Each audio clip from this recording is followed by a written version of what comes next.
Ти благодарам што најде време, зборувавме претходно дека имаш навистина исполнет распоред, но да им раскажеме на струмичани што се случуваше во твојот професионален живот изминатиот период.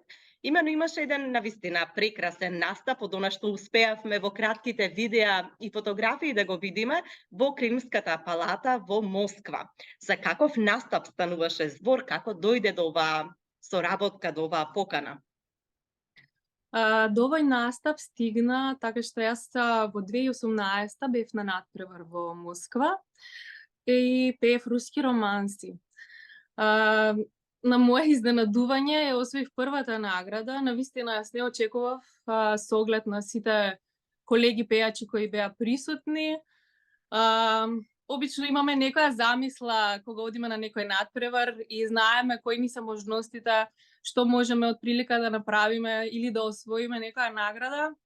Но овој пат, навистина без никакви очекувања бев и, како што реков, на мое изненадување освоив прва награда.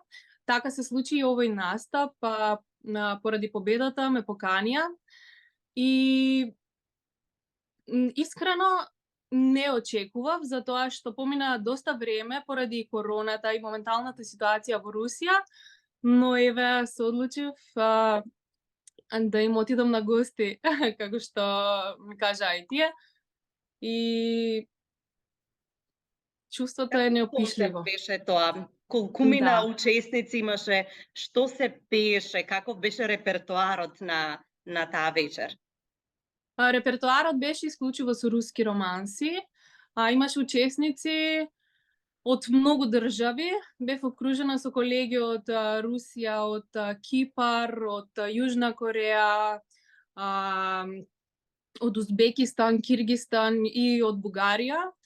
И сите изведувавме руски романси. Имав чест да се запознам со оперски пејачи од Москва, што настапуваат во едни од најголемите оперски куќи и ова беше едно исклучително искуство за мене.